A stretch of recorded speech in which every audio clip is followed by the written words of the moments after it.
السلام عليكم ورحمة الله وبركاته. شلونكم شباب؟ إن شاء الله بخير. شرحنا لهذا اليوم عن برنامج فلور جير لزيادة متابعين الانستغرام. طبعا هذا البرنامج ماكو أحد ما يعرفه، هذا أحسن وأقوى برنامج لزيادة المتابعين، بس العالم تركته بسبب حظر الحسابات الوهمية وما تقدر تجمع النقاط. فاليوم عندي لكم حل لحل مشكلة حظر الحسابات الوهمية، فتابع الفيديو للنهاية حتى تعرف شلون تحل المشكلة، لا تقدم ولا تأخر الفيديو. طيب، أول شي المشكلة مو بالبرنامج، البرنامج يجمع نقاط، ولكن المشكلة بالحسابات الوهمية نفسها. أوكي، فسوي خطوة بخطوة، شلون أنا راح أسوي أنت سوي. أوكي. طيب، أول شي الحساب الوهمي من تسوي تأكده بإيميل، ويفضل أن تأكده برقم هاتف، هاي أهم خطوة.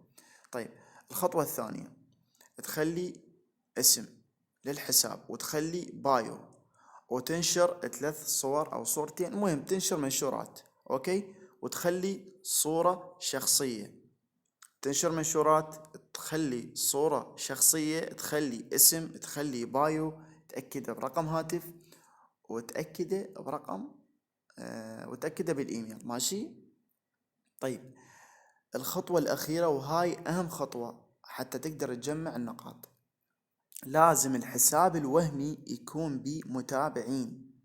أوكي، هسه مثل ما تشوفون هذا حساب وهمي، ولكن أنا رشقت له متابعين، لازم ترشق له متابعين، لازم 30 متابع، 50 متابع، المهم لازم يكون أقل شيء 30 متابع بالحساب، وتتابع 10 مشاهير، تتابع 10 حسابات من المشاهير. أوكي، فلازم يكون بي متابعين، هاي أهم خطوة حتى نخدع شركة الانستغرام، لأن شركة الانستغرام بالتحديثات ظلت تحارب الحسابات الوهمية، فما تقدر تتابع هواي، يعني إذا حساب وهمي سويته ما تقدر تتابع هواي. أوكي، فاحنا شو نسوي هاي الخطوات، وراح نخلي الحساب بيه متابعين حتى يكون هذا الحساب شبه حقيقي وليس وهمي، حتى تقدر تجمع النقاط. هي هاي الفكرة انه صح هو حساب وهمي، ولكن مثل ما نقول حساب انت ما تحتاجه، يعني حساب يكون بيه متابعين. هاي اذا انت سويت حساب جديد. اذا عندك حساب قديم افضل شي تستخدمه، حساب قديم ما تحتاجه استخدمه بتجمع النقاط، ما راح تنحضر. اوكي. طيب، بعد ما سويت حساب وكملته وخليت بيه متابعين، خلي الحساب لمدة 24 ساعة لا تستخدمه، يعني الحساب من تسويه لا تفتحه بالبرنامج، خليه فترة 24 ساعة. أنا هذا الحساب من سويته تركته فترة 24 ساعة، وبعدين فتحته بالبرنامج، وهسه راح اشوفكم. ماشي. شوف مجمع بيه 55 نقطة، واقدر اجمع شقد ما اريد، تجمع النقاط وما راح تنحضر. طبعا راح تنحضر فقط لساعة، تنحضر فترة ساعة. وش تسوي بعد ما تنحضر لفترة ساعة وترجع تجمع النقاط؟ من تنحضر شو تسوي للبرنامج مسح بيانات. اوكي، وتبدل الباسورد مال الحساب الوهمي.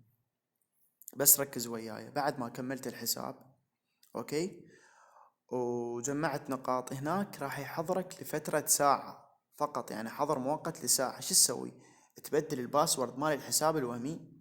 اوكي، وتسوي للبرنامج مسح بيانات. هسه انا هذا اسوي له مسح بيانات منه بكل سهولة، اسوي له انطيه مسح بيانات. ماشي. فكل جهاز مختلف عن الاخر، انت شلون الطريقة مالتك تدخل للتطبيقات وتسوي له مسح بيانات. المهم تسوي مسح بيانات للبرنامج بعد ما يحضرك لفترة ساعة. انتبه، هو يحضرك مو ما يحضرك، بس مو نفس الحساب الجديد. اذا حساب جديد ما مأكد وما بي متابعين يحضرك، ما قدرت تجمع يمكن 17 نقطة، تجمع 17 نقطة وراح يحضرك، ما تقدر تستخدم البرنامج اصلا. اوكي، فانت شو تسوي؟ مثل ما قلت لك، امسح بيانات البرنامج وبدل الباسورد. هسه راح اشوفكم حساب ثاني انا ايش قد مجمع بيه نقاط للمصداقية يعني. هسه راح افتح هذا الحساب الثاني، راح اشوفكم ايش قد مجمع بيه نقاط.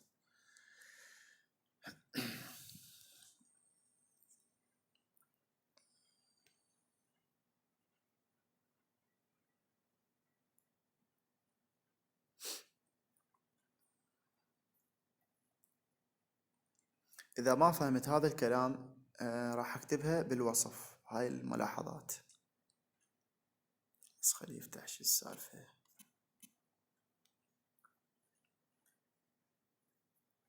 طيب مثل ما جاي تشوفون ايش قد مجمع 1100 نقطة، واقدر اجمع وما ينحضر الحساب. اوكي جاي تشوفون 1100 نقطة واجمع عادي بكل سهولة. هسه حاليا محظور لفترة ساعة. اوكي من تنحضر هيجي انت شو تسوي؟ من تنحضر هيجي يعني من تجمع نقاط وتنحضر تسوي له مسح بيانات وتبدل الباسورد مال الحساب. اوكي هسه راح ارشق متابعين، راح ارشق الحسابي، راح ارشق 100 متابع.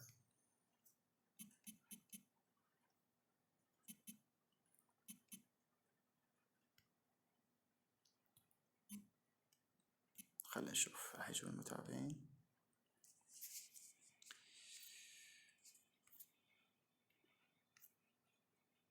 مثل ما جاي تشوفون طبعا هم يجون شوي شوي بالتدريج مو بسرعة مثل ما جاي تشوفون.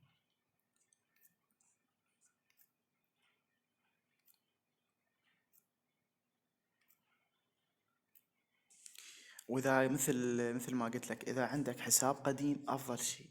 اذا عندك حساب قديم بيه متابعين بيه منشورات ويعني انت كنت متفاعل بيه عادي استخدمه اذا انت ما تحتاجه. اوكي واذا تسوي حساب جديد مثل ما قلت لك خلي بيه بايو، خلي صورة شخصية، انشر بيه منشورات، تابع بيه 10 مشاهير، يكون بيه متابعين، حتى يكون حساب شبه حقيقي بس انت تستخدمه للرشق فقط لا اكثر ولا اقل.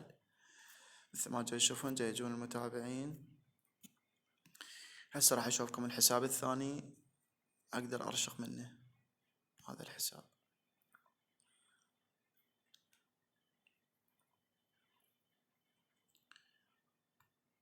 جاي اجمع بكل سهولة ما انحضر.